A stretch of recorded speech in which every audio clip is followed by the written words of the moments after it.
हाँ भाई, सबने राम राम। यो डब्बो तो सारो भरे पड़ी है।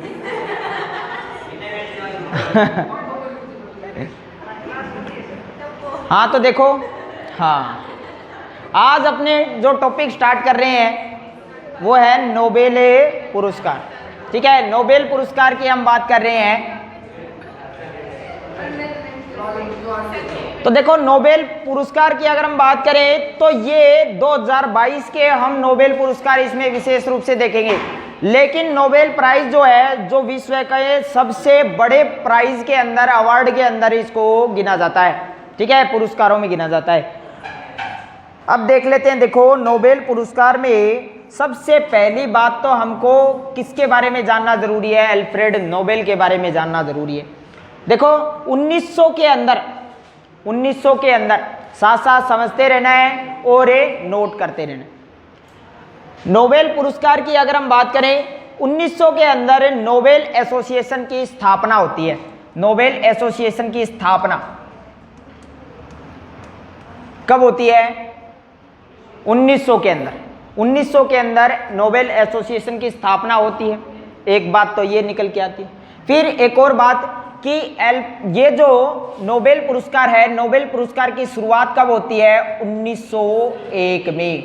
1901 में नोबेल पुरस्कार की शुरुआत होती है। 1901 में, 1900 के अंदर नोबेल एसोसिएशन की स्थापना, और 1901 में अगर हम बात करें नोबेल पुरस्कार दिए जाने शुरू हो जाते हैं। समझ में आ गया? तो ये बात निकल के आती है। देखो, नोबेल पुरस्कार दिए किसके नाम पर जाते हैं? तो अल्फ्रेड नोबेल। अल्फ्रेड नोबेल के नाम पर ये पुरस्कार दिए जाते हैं, और इन्हीं की एसोसिएशन है जिसके द्वारा ये अल्फ्रेड नोबेल की एसोसिएशन बनाई गई, और इन्हीं के द्वारा ये पुरस्कार वितरित किया जाता है। हर एक वर्ष जो भी इन 6 क्षेत्रों में, ये जो 6 क्षेत्र हैं, इन 6 क्षेत्रों में कोई भी किसी भी व्यक्ति के द्वारा एक अच्छा कार्य किया जाता है, समाज की कल्याण के लिए काम किया जाता है, तो वहां पर ये पुरस्कार वितरित किए जाते हैं। ये बात निकल के आती है। अल्फ्रेड नोबेल ने खोज की थी किसकी? डायनामाइट। ठीक है, डायनामाइट की खोज की गई थी। अगर डायनामाइट की खोज की बात करें तो 1867 में इसकी खोज की गई थी। 1867 में इसकी खोज अल्फ्रेड नोबेल के द्वारा की गई थी। अल्फ्रेड नोबेल के और भी बहुत सारी बातें निकल के आती हैं। अल्फ्रेड नोबेल ने इस पुरस्कार की शुरुआत क्यों की थी? देखो, ये डायनामाइट जो है ये विस्फोटक सिद्धांत पदार्थ है।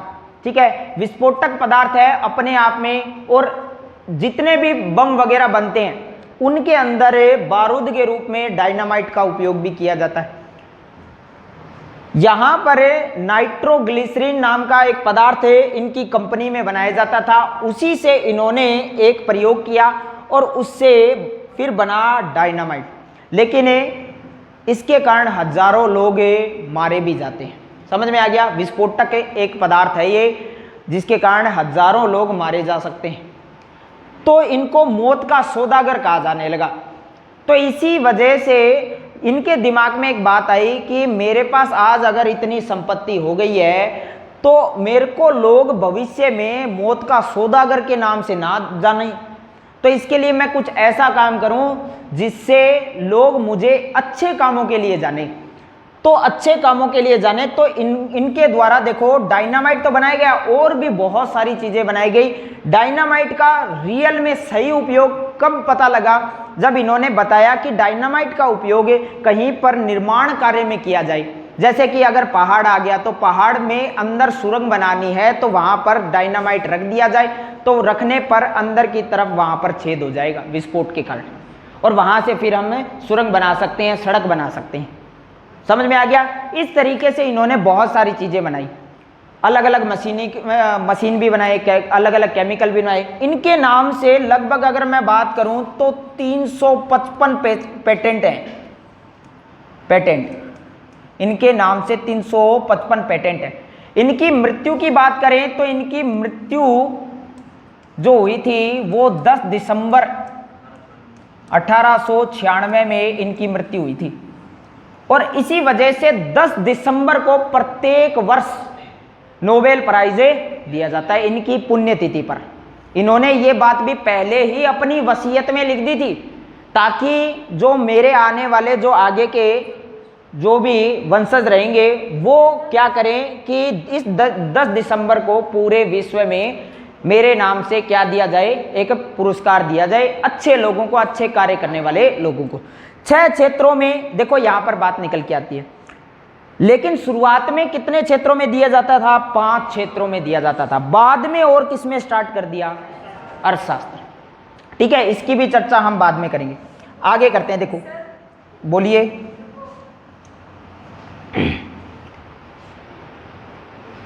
तो ये देखो यहां तक की बातें समझ में आ गई। 6 क्षेत्र कौन कौन से हो गए? चिकित्सा, शांति, भौतिकी, रसायन, साहित्य और अर्थशास्त्र।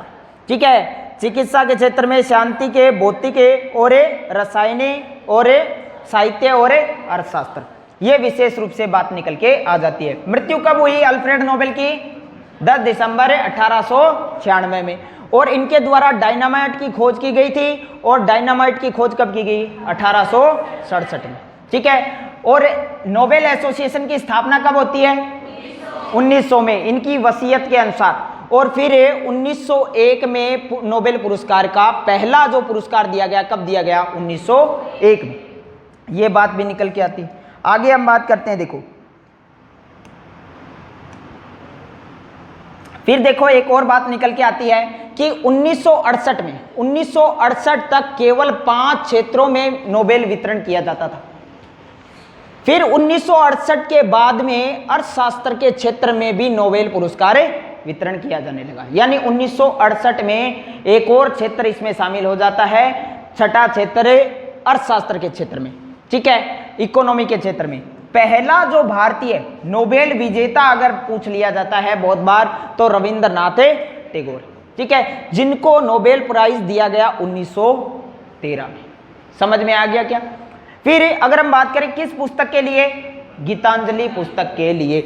मतलब कि साहित्य का नोबेल पुरस्कार प्राप्त करने वाले पहले जो भारतीय थे वो कौन से बन गए? रविंद्रनाथ टैगोर। साहित्य में सबसे पहले नोबेल पुरस्कार इनको दिया जाता है। सही बात यह है कि अंग्रेजों के कारण, समझ में आ गया, अंग्रेजों की बड़ाई इसके अंदर की गई थी, इस वजह से इनको अंग्रेजों के द्वारा दिया गया।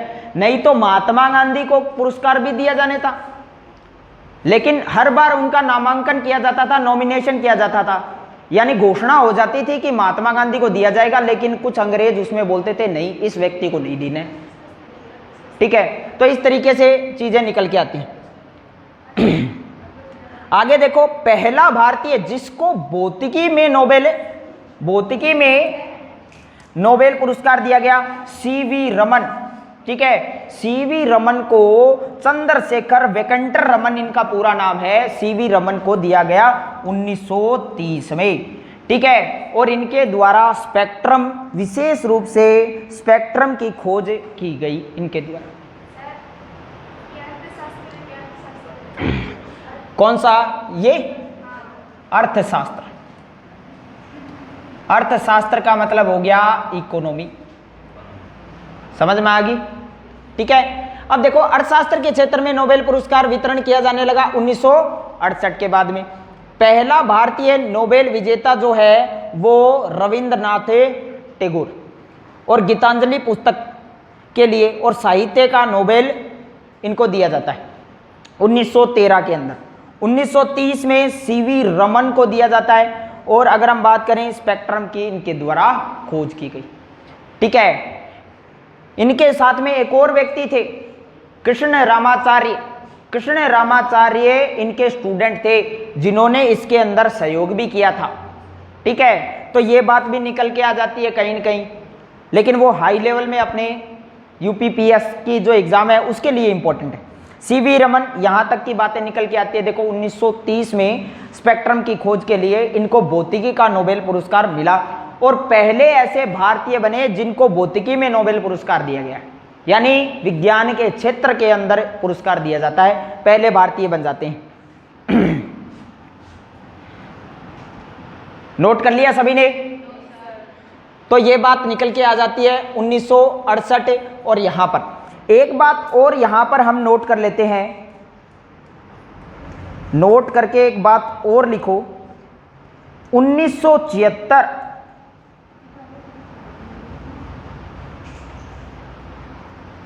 यानी 1974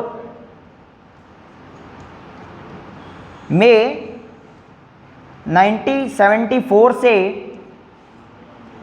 मृत्यु के पश्चात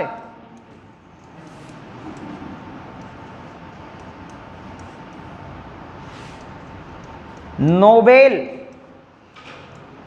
पुरस्कार न दिया जाना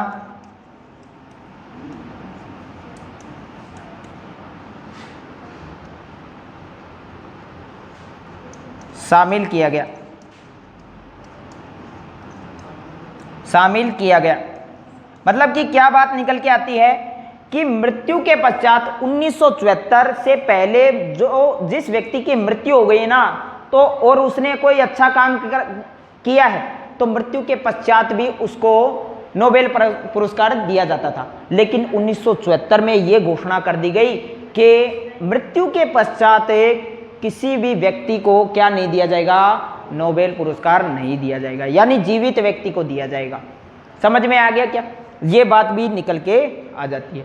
इसमें हम आगे ये भी देखेंगे कि अगर किसी व्यक्ति की घोषणा हो जाती है, अगर किसी व्यक्ति को नोबेल पुरस्कार देने की घोषणा हो जाती है और इसके बाद में अगर वो मृत्यु को प्राप्त होता है, घोषणा होने के बाद में मृत्यु को प्राप्त होता है, तो उसको नोबेल पुरस्कार दिया जाएगा।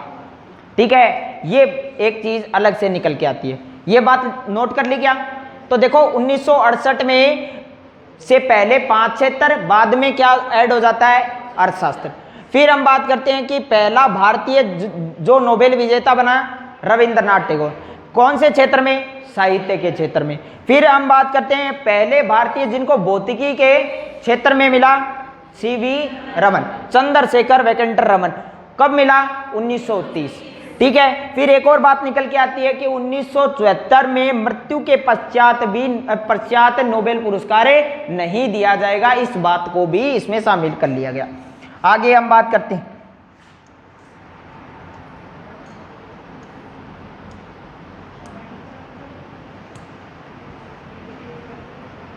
देखो 5 जो क्षेत्र हैं शांति के क्षेत्र को छोड़ करके, यानी 6 क्षेत्रों में से 5 जो क्षेत्र है उनमें नोबेल पुरस्कार जो वितरण किया जाता है वो अपने स्टॉकहोम किसकी राजधानी है? स्वीडन, यानी स्वीडन की राजधानी स्टॉकहोम में दिए जाते हैं। ठीक है, 5 क्षेत्रों में नोबेल पुरस्कार जो दिए जाते हैं स्वीडन की राजधानी स्टॉकहोम में। ठीक है, एक बात तो ये निकल के आती है। लेकिन शांति के क्षेत्र में अगर बात पूछ ली जाए, शांति के क्षेत्र में यानी पीस के क्षेत्र में अगर हम बात करें तो नोबेल पुरस्कार दिया जाता है नॉर्वे की राजधानी ओस्लो में। ठीक है, मध्य रात्रि के सूरज का देश इसको कहा जाता है, नॉर्वे, मध्य रात्रि के सूरज का देश। समझ में आ गया? तो इस तरीके से ओस्लो, ये बात ध्यान में रखनी है, ओस्लो के अंदर शांति के क्षेत्र में नोबेल पुरस्कार दिया जाता है। और ये बाकी 5 क्षेत्रों में जो दिया जाता है वो नोबेल वितरण किया जाता है स्वीडन की राजधानी स्टॉकहोम। ठीक है, ये बात समझ में आ गई क्या? नोट करिए इस बात को। तो 5 क्षेत्रों में स्टॉकहोम, 1 क्षेत्र में ओस्लो। ओस्लो किसकी राजधानी? नॉर्वे। ठीक है, मध्य रात्रि के सूरज वाला देश नॉर्वे को कहा जाता है। ठीक है, दोनों ही यूरोप में, स्टॉकहोम और अपने स्वीडन। अगर हम बात करें गणित, गणित का नोबेल पुरस्कार कहा जाता है एबेल पुरस्कार को। गणित का नोबेल पुरस्कार किस पुरस्कार को कहा जाता है? एबेल पुरस्कार को। यानी बात यह निकल के आती है कि 6 क्षेत्रों में गणित कहीं पर था ही नहीं। समझ में आ गया? इसका मतलब यह है कि 6 जो सब्जेक्ट है वो तो अच्छे, ठीक है, एक सब्जेक्ट जो मैथ है वो ठीक नहीं लगा, ठीक है, उसको शामिल नहीं किया। लेकिन रियल में बात यह है कि मैथ के ऊपर सारी चीज टिकी हुई है। ठीक है, तो मैथ के लिए एक अलग से पुरस्कार बना दिया जाता है एबेल पुरस्कार। ठीक है, जिसको गणित का नोबेल पुरस्कार कहा जाता है। ठीक है, फिर हम बात करते हैं, देखो अब 2022 के यानी लेटेस्ट जो नोबेल पुरस्कार विजेता हुए हैं उनकी बात हम कर लेते हैं। ठीक है, 2022 के नोबेल पुरस्कार हम चर्चा में करते हैं। देखो चिकित्सा के क्षेत्र में सबसे पहला जो क्षेत्र हमने लिया है वो चिकित्सा के क्षेत्र में, चिकित्सा के क्षेत्र में जो नोबेल पुरस्कार दिया गया वो किसको दिया गया? स्वांते पाबो। किस व्यक्ति को दिया गया? स्वांते पाबो। ठीक है, स्वांते पाबो की बात करें तो इनको इनके द्वारा देखो क्रमिक विकास के खोज के लिए दिया गया। क्रमिक विकास, क्रमिक विकास इसका मतलब यह है कि व्यक्ति के शरीर में अलग अलग हिस्सों में विकासात्मक कार्य होना चाहिए। ठीक है, तो इसके आधार पे व्यक्ति स्वस्थ रहता है। इसके आधार पे चिकित्सा के क्षेत्र में कौन आ गए? स्वांते पाबो। चिकित्सा के क्षेत्र में 2022 में पुरस्कार किसको दिया गया? स्वांते पाबो को दिया गया, और क्रमिक विकास की खोज के लिए। ठीक है, ये ध्यान में रखना है, क्रमिक विकास की खोज के लिए चिकित्सा के क्षेत्र में स्वांते पाबो। तो ये बात निकल के आ जाती है। लिख लिया सबने? नोट कर लिया? अब देखो आगे बात करते हैं।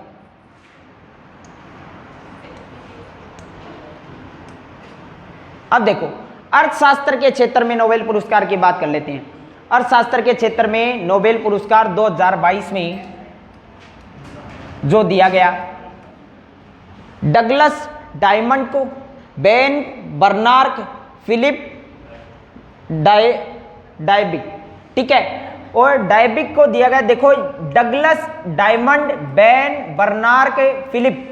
अब देखो डगलस, बेन, फिलिप, सीधा सीधा डायमंड या बेन या फिलिप, इस तरीके से। अब देखो अर्थशास्त्र, अर्थशास्त्र का मतलब होता है अर्थव्यवस्था। ठीक है, साथ साथ में देखो ये बात ध्यान में रखनी है, याद भी करने का एक तरीका रहता है। ठीक है, ये सारे नाम याद नहीं रहेंगे, लेकिन याद करने का तरीका दिमाग में रखना है कि देखो अर्थशास्त्र यानी अर्थव्यवस्था, समझ में आ गया? इकोनॉमी, इकोनॉमिक कंडीशन इतनी खराब हो चुकी है वर्तमान में, हो गई है क्या? ठीक है, घरा कई तो सिस्टम ऐसा हो गया है कि घर चालन को लाग रही है, खर्चों ज़्यादा हो गया, महंगाई बढ़ गई, समझ में आ गई कि अर्थव्यवस्था इसी हो रही है कि डायमंड कौन खरीद गो एंगे ऊपर तो पहली सही बैन लाग रही हो गया, समझ में आ गई के डायमंड कौन खरीद गो पहली सही बैन लाग रही है। आपा तो फिलिप्स के खरीद लिया, लट्टू खरीद लिया, समझ में आ गई के फिलिप्स की के खरीद लिया, लट्टू।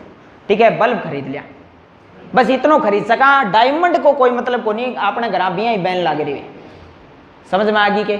तो याद करने का तरीका क्या है? तो मैंने क्या बताया, अर्थव्यवस्था यानी इकोनॉमिक कंडीशन ऐसी है, डायमंड नहीं खरीद सकते, डायमंड पे बैन है, और क्या खरीद सकते हैं? फिलिप्स के बल्ब खरीद सकते हैं। ठीक है, फिलिप्स को बल्ब। ठीक है, अब देखो इनके द्वारा देखो खोज क्या की गई, बैंक और वित्तीय अर्थशास्त्र का क्षेत्र यानी वित्तीय संकट, वित्तीय संकट के ऊपर यह बात की गई। वित्तीय संकट ही तो है, वित्तीय का मतलब पैसा, रुपया को नहीं तो डायमंड क्या खरीद सका। ठीक है, आर्थिक संकट आ चुका है, बैंक में रुपए नहीं है, और इसके लिए अगर हम बात करें तो डायमंड को बैन कर दिया, तो हमने क्या खरीदा? फिलिप्स का बल्ब खरीदा। तो अर्थशास्त्र के क्षेत्र में नोबेल पुरस्कार 3 व्यक्तियों को दिए गए, एक तो डायमंड, बैन और फिलिप। ये नाम अगर देख लो तो वहां पर सीधा सीधा दिमाग में बैठ जाएगा। ठीक है, डगलस डायमंड हो गया, बैन हो गया, फिलिप्स हो गया, और बैंक और वित्तीय अर्थशास्त्र में वित्तीय संकट के क्षेत्र में इनके द्वारा खोज की जाती है। तो इनके द्वारा जो खोज की जाती है ये भी हो गया। अब देखो शांति के क्षेत्र में, शांति तो कह में कोई नहीं, ठीक है, शांति को नहीं कह में। अब देखो एलिस वियालिट्स्की के को देखो, इसमें भी 3 व्यक्तियों को दिया गया। अब एक तो है एलिस, फिर मेमोरियल संस्था, यानी एक आगे बात लिखेंगे कि शांति का जो पुरस्कार है वो एक संस्था को भी दिया जा सकता है। एकमात्र ऐसा पुरस्कार, नोबेल पुरस्कार जो किसी संस्था को भी दिया जा सके, वो अपना शांति का पुरस्कार है। अब देखो इसमें मेमोरियल संस्था का नाम आ जाता है, रूस की है। सेंटर ऑफ सिविल लिबर्टी की बात करें तो ये भी एक संस्था है, और ये यूक्रेन की है। पीछे ही यूक्रेन और रूस का युद्ध हुआ था कि नहीं हुआ था, और उसमें शांति का काम करना इन दो संस्थाओं ने शुरू किया। तो यहां पर बात करें तो एलिस, अब इसको याद कैसे किया जाए, शांति बनाए रखने के लिए एलिसा जो है वो मेमोरियल और सिविल लिबर्टी के अंदर चली गई। ठीक है, लिबर्टी का मतलब होता है मजदूरी, शांति स्थापित करनी है तो मजदूरियों भी बन जाओ। ठीक है, तो एलिसा ने मेमोरियल के यहां क्या की, लिबर्टी यानी मजदूरी भी की। ठीक है, तो सीधा सा दिमाग में रखना है, तो एलिसा से क्या हो गया, एलिस मेमोरियल और लिबर्टी की जो संस्था है, ये मेमोरियल और लिबर्टी जो दोनों संस्थाओं को और एक एलिस जो व्यक्ति हैं इनको दिया गया, 3 व्यक्तियों को दिया गया। और सबसे ज्यादा इंपॉर्टेंट देखो, मेमोरियल संस्था कहाँ की है, रूस की है। ठीक है, ये ध्यान में रखना है। सेंटर ऑफ सिविल लिबर्टी कहाँ की है, यूक्रेन की है। ठीक है, एलिस वियालिट्स की हो गया, और मेमोरियल संस्था सेंटर ऑफ सिविल लिबर्टी, 3 को दिया गया। अर्थशास्त्र, मेरे को ये बताओ, अर्थशास्त्र का जो नोबेल पुरस्कार है वो किसको किसको दिया गया, पहला डगलस डायमंड, फिर बेन बर्नार्ड, फिर फिलिप्स डायलिप। ठीक है, और किसके लिए, बैंक वित्तीय अर्थशास्त्र का क्षेत्र यानी वित्तीय संकट के लिए। ठीक है, शांति का जो पुरस्कार दिया गया एलिस वियालिट्स की, या पूरा नाम याद नहीं हो रहा तो एलिस को, फिर मेमोरियल संस्था को, फिर सेंटर ऑफ सिविल लिबर्टी। ठीक है, यानी लिबर्टी को दिया गया, और ये कहाँ की है, और ये कहाँ की है, मेमोरियल रूस की। बात समझ में आ गई, शांति के क्षेत्र में 3 को और 3 को अर्थशास्त्र के क्षेत्र में। आगे हम बात करते हैं, देखो साहित्य में नोबेल, साहित्य में जो नोबेल दिया गया वो एक व्यक्ति को दिया गया, एनी एनार्क को, एनी एनार्क यानी साहित्य। अरे आज तो पुस्तक, आजकल तो पुस्तक सारा ही लिखने लग गया, सभी पुस्तक लिखते हैं, तो एनी यानी कोई भी, एनी एनार्क को, ठीक है, एनी एनार्क को ये साहित्य में नोबेल पुरस्कार दिया जाता है। लेखन में साहस, संवेदनशीलता का वर्णन इनके द्वारा किया जाता है सरल शब्दों में। तो ध्यान में रखना है, एनी एनार्क ये नाम ही पूछा जाता है, ये काम नहीं पूछा जाता। इसमें संवेदनशीलता बताई थी या साहस बताया था, ये नहीं, सबसे ज्यादा इंपॉर्टेंट एनी एनार्क है। साहित्य का पुरस्कार जो दिया गया था अब की बार 2022 में, वो किसी भी व्यक्ति, कोई भी व्यक्ति साहित्य आप लिखता है तो इस वजह से एनी एनार्क। समझ में आ गया। फिर हमारा नाम आता है, देखो रसायन विज्ञान के क्षेत्र में। रसायन विज्ञान के क्षेत्र में 2022 का जो पुरस्कार दिया गया वो भी 3 व्यक्तियों को दिया गया, मोर्टन मेल्डल, कोरोलिन बर्टोजी और बेरी शार्पलेस। ठीक है, बेरी शार्पलेस, मोर्टन मेल्डल और कैरोलिन बर्टोजी और बेरी शार्पलेस। इनमें सीधा सीधा याद रखने का, देखो रसायन विज्ञान, केमिकल के साथ में ऐसा प्रयोग किया, मेल्डल जो बेटा है मेंटल हो गया। समझ में आ गया, मेल्डल जो बेटा है, बेटा बर्टोजी, ठीक है, मेंडल बेटा जी क्या हो गया, पागल हो गया। और वो दिमाग ज्यादा तेज चलन लगे, शार्पलेस, ठीक है, तो ए हिसाब से चलन लगे, क्या है, दिमाग के ठिकाने कौन रही। तो देखो क्या बात बताई मैंने कि रसायन विज्ञान जो है वो मेल्डल, बर्टोजी और शार्पलेस, ठीक है, वेरी शार्पलेस, वेरी बहुत ज्यादा शार्प। समझ में आ गई के। तो देखो रसायन विज्ञान 3 व्यक्तियों को दिया जाता है और इनके द्वारा विशेष रूप से नई केमिस्ट्री बना दी जाती है, क्लिक केमिस्ट्री। क्लिक करो और ये केमिस्ट्री पाओ। समझ में आ गया क्या। तो याद करने का एक तरीका निकाला है मैंने। तो देखो रसायन विज्ञान में नोबेल जो पुरस्कार 3 व्यक्तियों को दिया गया, साहित्य में 1 व्यक्ति को, शांति के क्षेत्र में 3 व्यक्तियों को, ठीक है, 3 में से 2 संस्थाएं हैं और 1 व्यक्ति, ठीक है। इसके अलावा देखो एक और बात निकल के आती है कि शांति के क्षेत्र से पहले किसका क्षेत्र था, अर्थशास्त्र के क्षेत्र में। अर्थशास्त्र के क्षेत्र में भी 3 व्यक्तियों को दिया गया था। समझ में आ गया। तो देखो इस तरीके से बार बार हम याद करते रहेंगे। तो यहां पर रसायन विज्ञान की बात करें तो रसायन विज्ञान में मोर्टन मेंडल, मेंडल को दिया गया, मेंडल क्या हो गया, बर्टोजी शार्पलेस। समझ में आ गया, मेंडल हो गया, मेंडल के बाद में बर्टोजी और फिर हो जाता है अपना शार्पलेस। ठीक है, मेंडल को मेंडल मत कर लेना, मेंडल अलग है। ठीक है, मेंडल अलग है। अब यहां पर देखो, यहां पर इनके द्वारा क्या है, क्लिक केमिस्ट्री। क्या, कौन सी केमिस्ट्री, क्लिक केमिस्ट्री, ये ध्यान में रखना है। और NENR की बात करें तो साहित्य में नोबेल पुरस्कार दिया गया। ठीक है, साहित्य में नोबेल पुरस्कार दिया गया। लिख लिया, नोट कर लिया सभी ने। अब देखते हैं, देखो आगे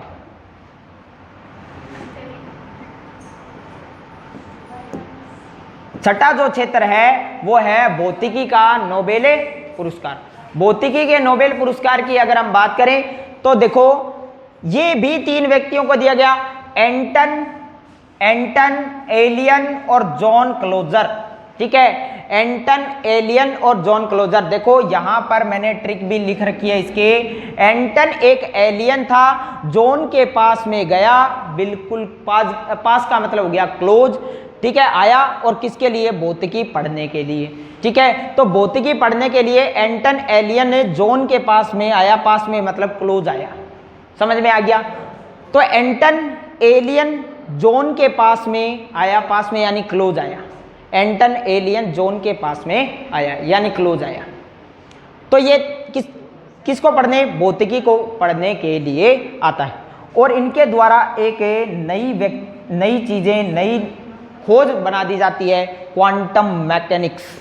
क्वांटम मैकेनिक्स का क्षेत्र इसको इनके द्वारा लिखा जाता है। अब देखो, भौतिकी व नोबेल पुरस्कार अपना लास्ट छठा क्षेत्र था ये, और इसमें भी 3 व्यक्ति, एंटन एलियन जॉन क्लोजर। दिमाग में बैठ जाएगा, एंटन एलियन किसके पास में आया, जॉन के पास में आया, पास में यानी क्लोज आया। और क्या पढ़ने आया, भौतिकी पढ़ने आया, और इस तरीके से क्वांटम मैकेनिक्स से बन गई। बात समझ में आ गई। ठीक है, एंटन एलियन जॉन क्लोजर। प्रत्येक वर्ष 10 दिसंबर को नोबेल पुरस्कार का वितरण किया जाता है, क्योंकि इसी दिन क्या हुआ था, अल्फ्रेड नोबेल का निधन हो गया था।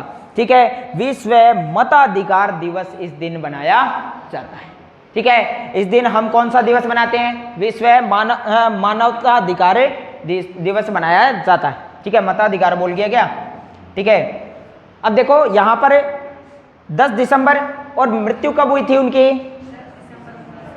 10 दिसंबर 1896 को।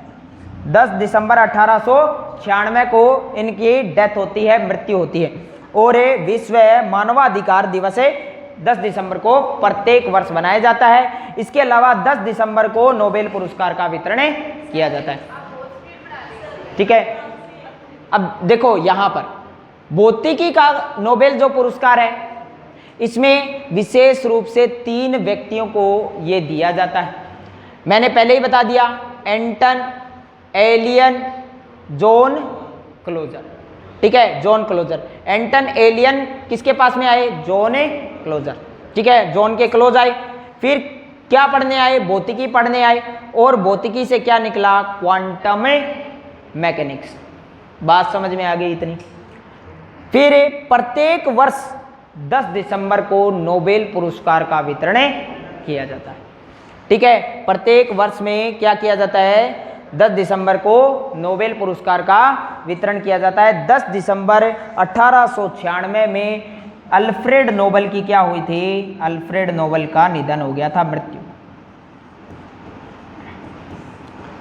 अल्फ्रेड नोबेल के बारे में मैं पहले ही बता चुका हूं। देखो, इनके द्वारा किसकी खोज की गई, डायनामाइट की खोज की गई। और कब की गई, 1867 में, 1869 में, 67 में। समझ में आ रहा है। तो इस तरीके से ये बात निकल के आ जाती है। आगे चलते हैं।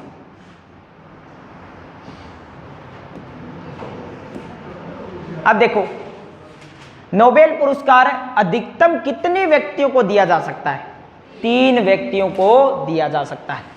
अधिकतम कितने व्यक्तियों को दिया जा सकता है, 3 व्यक्ति। अभी हमने देखे 2022 के लगभग जो नोबेल पुरस्कार हैं वो 3-3 व्यक्तियों को दिए जा रहे हैं। इनमें से नोबेल पुरस्कार अधिकतम कितने व्यक्तियों को दिया जाता है? 3, इसलिए दिया गया। अब आगे देखते हैं, देखो शांति का नोबेल पुरस्कार की बात करें तो ये किसी संस्था को भी दिया जा सकता है, यानी किसी भी संस्था को दिया जाने वाला जो नोबेल पुरस्कार है वो शांति का नोबेल पुरस्कार है। तो पहली बात क्या बताई मैंने पहले नोट में कि नोबेल पुरस्कार अधिकतम कितने व्यक्तियों को दिया जा सकता है? 3 व्यक्तियों को, ठीक है। दूसरे में क्या बात निकल के आती है कि शांति का नोबेल पुरस्कार ऐसा नोबेल पुरस्कार है जो किसी संस्था को भी दिया जा सकता है। बात समझ में आई क्या, को नहीं आई? ठीक है, फिर आगे बात करते हैं। देखो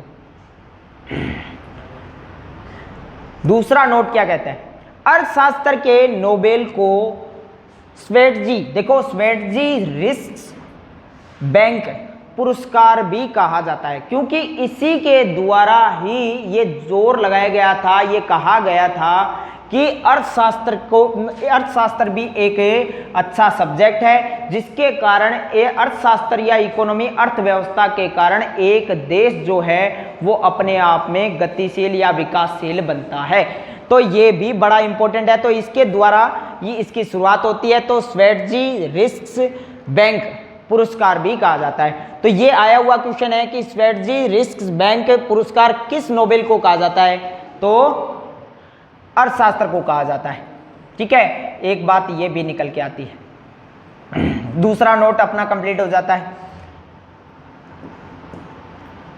फिर हम बात करते हैं, देखो सबसे कम उम्र में नोबेल पुरस्कार जो विजेता है, ये क्वेश्चन बनता है मलाला यूसुफजई, ठीक है। इनको 17 वर्ष की उम्र में इनको नोबेल पुरस्कार दिया गया। मलाला यूसुफजई जो पाकिस्तान से इनका संबंध आता है। तालिबानियों के द्वारा इनको गोली मार दी गई थी। इनके जो पिताजी हैं वो पहले से ही बालिकाओं की शिक्षा में लगे हुए थे, लेकिन उनको बहुत बार रोका गया, लेकिन वो नहीं रुके, ठीक है। तो इनके पिताजी को तो गोली मार दी, फिर इसके बाद में क्या हुआ, मलाला यूसुफजई के भी गोली लगी, लेकिन फिर कुछ सालों तक इनका इलाज हुआ। जब ये वापस से अपने होश में आई, कोमा में चली गई थी, वापस से अपने होश में आई, तब इन्होंने ये अभियान की शुरुआत की कि बालिकाओं को ज़्यादा से ज़्यादा शिक्षा और जितनी भी हो सके शांति कायम करने के लिए इनको आगे बढ़ाया। तो शांति के क्षेत्र में इनको देखो, शांति के क्षेत्र में सबसे छोटा अगर हम बात करें, सबसे कम उम्र में नोबेल पुरस्कार विजेता हो जाती हैं, और 2014 में इनको ये दिया गया, 2014 में, ठीक है। 2014 में इनको ये पुरस्कार दिया जाता है। इनके साथ ही देखो ये 2 पुरस्कार एक साथ दिए गए, एक तो पाकिस्तान के अपने, ठीक है, दूसरा जो इनके साथ में अपने इंडिया के थे कैलाश सत्यार्थी, उनको भी यहां पर नोबेल पुरस्कार दिया जाता है, वो हम आगे देखेंगे।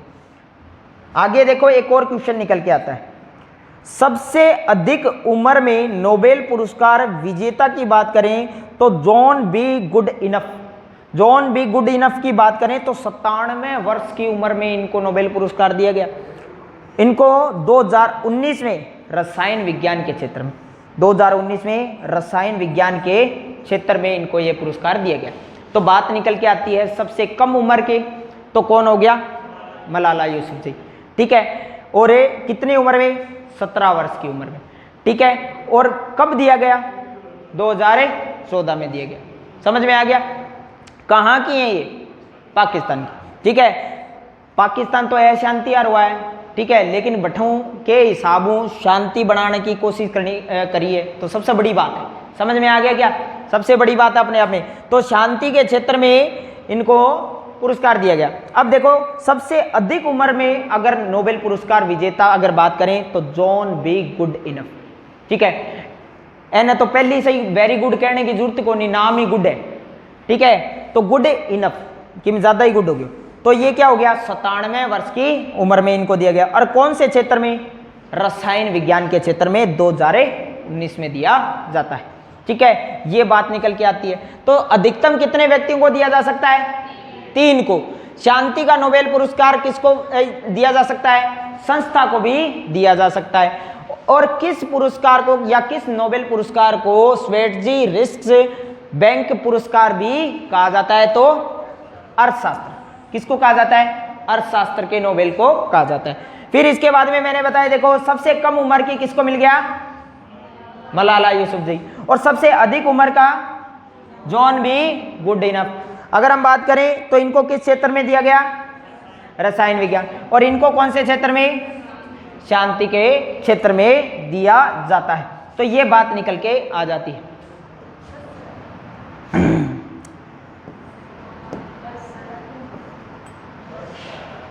अभी बस दो और बाकी है, फिर अपने कंप्लीट कर देंगे। अब देखो 2 बार, देखो नेक्स्ट एक और नोट लिखो, 2 बार नोबेल पुरस्कार प्राप्त करने वाली पहली महिला अगर पूछ लिया जाए, पहली महिला भी है, ठीक है। और ये मैरी क्यूरी, ठीक है, मैरी क्यूरी को 1903 में और 1911 दोनों अलग अलग क्षेत्रों में दिया गया, भौतिकी में और रसायन विज्ञान में, ठीक है, भौतिकी में और रसायन विज्ञान के क्षेत्र में दिया गया। 2 बार नोबेल पुरस्कार प्राप्त करने वाली महिला कौन सी हो गई, मैरी क्यूरी, ठीक है। और इनको पहले तो किस में मिला, कब मिला, 1903 में, फिर 1911 में, ठीक है। पहली महिला भी है, पहली महिला जिसको नोबेल पुरस्कार दिया गया तो वो भी मैरी क्यूरी आती है, ठीक है। तो यहां पर देखो रसायन विज्ञान में मैंने यहां पर ये बात लिख रखी है, रेडियम की खोज की गई, रेडियम की खोज विशेष रूप से ये पूछ लिया जाता है, रेडियम की खोज के लिए नोबेल पुरस्कार दिया गया, वो मैरी क्यूरी को दिया गया। बात समझ में आ गई। मैरी क्यूरी 1974 की बात करते हैं। 1974 में के ये बात कह दिया गया कि मरणोपरांत नोबेल पुरस्कार नहीं दिए जाएंगे, ठीक है।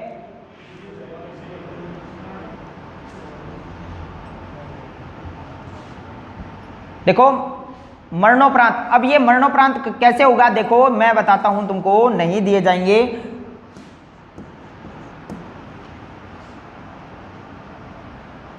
ये हट भी नहीं रहा,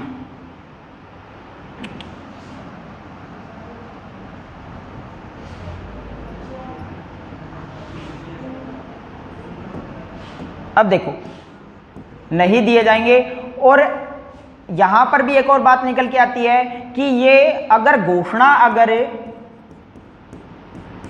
के बाद मृत्यु हो तो नोबेल पुरस्कार दिए जाएंगे, ठीक है, दिए जाएंगे, ये बात निकल के आती है। देखो आगे बात करते हैं। देखो भारत में मदर टेरेसा को पहला शांति नोबेल पुरस्कार जो दिया गया 1979 में, ठीक है। अमर्त्य सेन की बात करें तो पहला अर्थशास्त्र में नोबेल पुरस्कार दिया जाता है कब, 1998 के अंदर दिया गया, 1998 के अंदर। तो मदर टेरेसा को कब दिया गया, 1979 में, ठीक है। और अमर्त्य सेन को बात करें तो पहला अर्थशास्त्र में नोबेल पुरस्कार दिया गया 1998 में, ठीक है। एक और बात ये निकल के आती है कि महात्मा गांधी को भी नोबेल पुरस्कार दिया जाना था, 5 बार उनका नामांकन किया गया, ठीक है, लेकिन घोषणा कर दी गई, बाद में इनको नोबेल पुरस्कार नहीं दिया गया। 5 बार ये किया गया ऐसा। और लास्ट में जब 1948 में फिर से इनके नाम की घोषणा की गई, लेकिन उसके कुछ दिनों के बाद में इनको गोली मार दी गई। समझ में आ गया। तो महात्मा गांधी को 5 बार नामांकन किया गया, ये ध्यान में रखना। महात्मा गांधी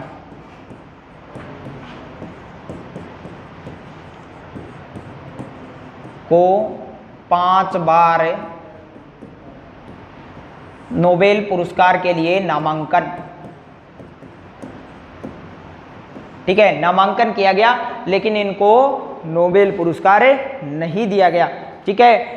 1974 में अगर हम बात करें तो मरणोपरांत ये बता दिया गया कि मरणोपरांत उसको नोबेल पुरस्कार नहीं दिया जाएगा, लेकिन अगर कोई घोषणा हो चुकी हो तो इसके बाद में होगा, यानी मदर टेरेसा के केस में ऐसा हुआ था, ठीक है। आगे हम बात करते हैं। अमर्त्य सेन पहला अर्थशास्त्र जो पुरस्कार दिया गया 1998 में दिया, ठीक है। और पहला शांति का जो पुरस्कार दिया गया वो भारतीय 1979 यानी 1979, ठीक है, ये बात निकल के आती है। मैरी क्यूरी पहली महिला थी जिसको नोबेल पुरस्कार दिया जाता है। इसके अलावा 2 बार इनको दिया गया, 1903 में, 1911 में, भौतिकी में और रसायन में। रसायन में विशेष रूप से पूछ लिया जाता है, रेडियम की खोजकर्ता ये अपनी मैडम मैरी क्यूरी। नोट कर लिया सभी ने? ठीक है, आगे चलते हैं। देखो लास्ट,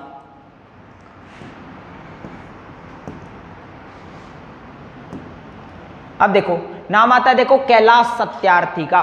ठीक है, कैलाश सत्यार्थी को मलाला यूसुफजई के साथ में ये पुरस्कार दिया गया था अर्थशास्त्र में। ठीक है, 2014। ठीक है, और इनके द्वारा अभियान की शुरुआत की जाती है। जयपुर में बाल विवाह पर रोक लगाई गई। 2023 जनवरी का ये एक करंट निकल के आता है। देखो, बाल विवाह पर रोक।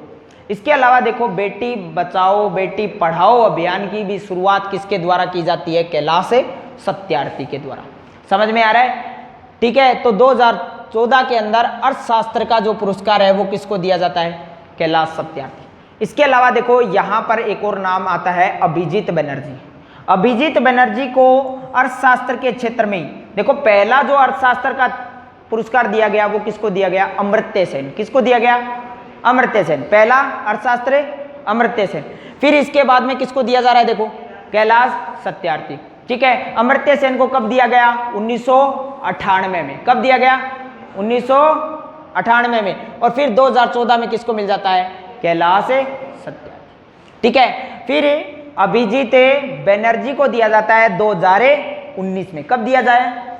हाँ, और ये भी अर्थशास्त्र के क्षेत्र में। भारत की नागरिकता इनके पास में नहीं थी उस समय। अगर हम बात करें, डॉक्टर हरगोविंद खुराना का नाम आता है और इनको 1968 में जीन कोड यानी डीएनए कोड के लिए पुरस्कार दिया गया, नोबेल पुरस्कार चिकित्सा के क्षेत्र में। डॉक्टर हरगोविंद खुराना। अभिजीत बनर्जी हो गए, कैलाश सत्यार्थी, अभिजीत बनर्जी और अमर्त्य सेन। ये तो 3 तो हो गए अपने अर्थशास्त्र के क्षेत्र में। चिकित्सा के क्षेत्र में कौन हो गए? हरगोविंद खुराना। ये भारत के चिकित्सा के क्षेत्र में पहले हो गए अपने आप में। समझ में आ गया? चिकित्सा के क्षेत्र में पहले डॉक्टर हरगोविंद खुराना।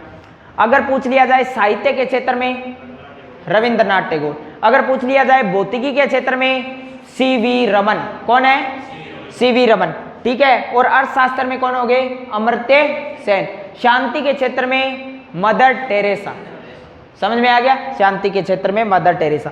फिर देखो एक और नाम आता है, देखो सुब्रमण्यम चंद्रशेखर। इनकी बात करें तो इनको रसायन विज्ञान के क्षेत्र में नोबेल पुरस्कार 1983 में दिया जाता है, सुब्रमण्यम चंद्रशेखर के द्वारा रसायन विज्ञान के क्षेत्र में। विशेष रूप से ये बात निकल के आती है।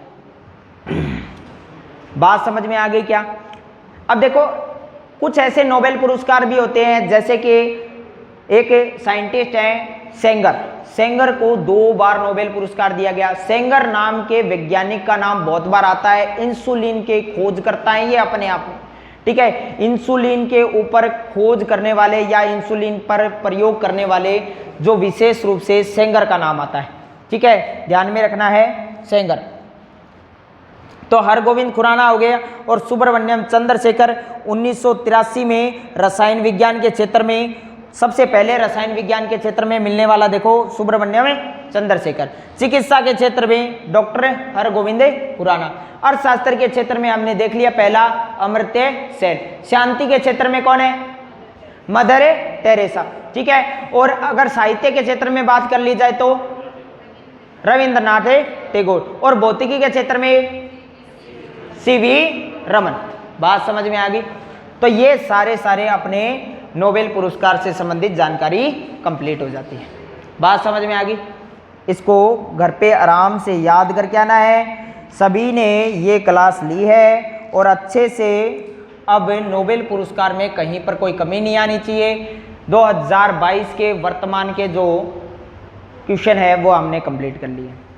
समझ में आ गया? 2 बार नोबेल पुरस्कार विजेता महिला का नाम भी हमने जाना है, Marie Curie, madam Marie Curie. ठीक है, ये बात निकल के आ जाता है।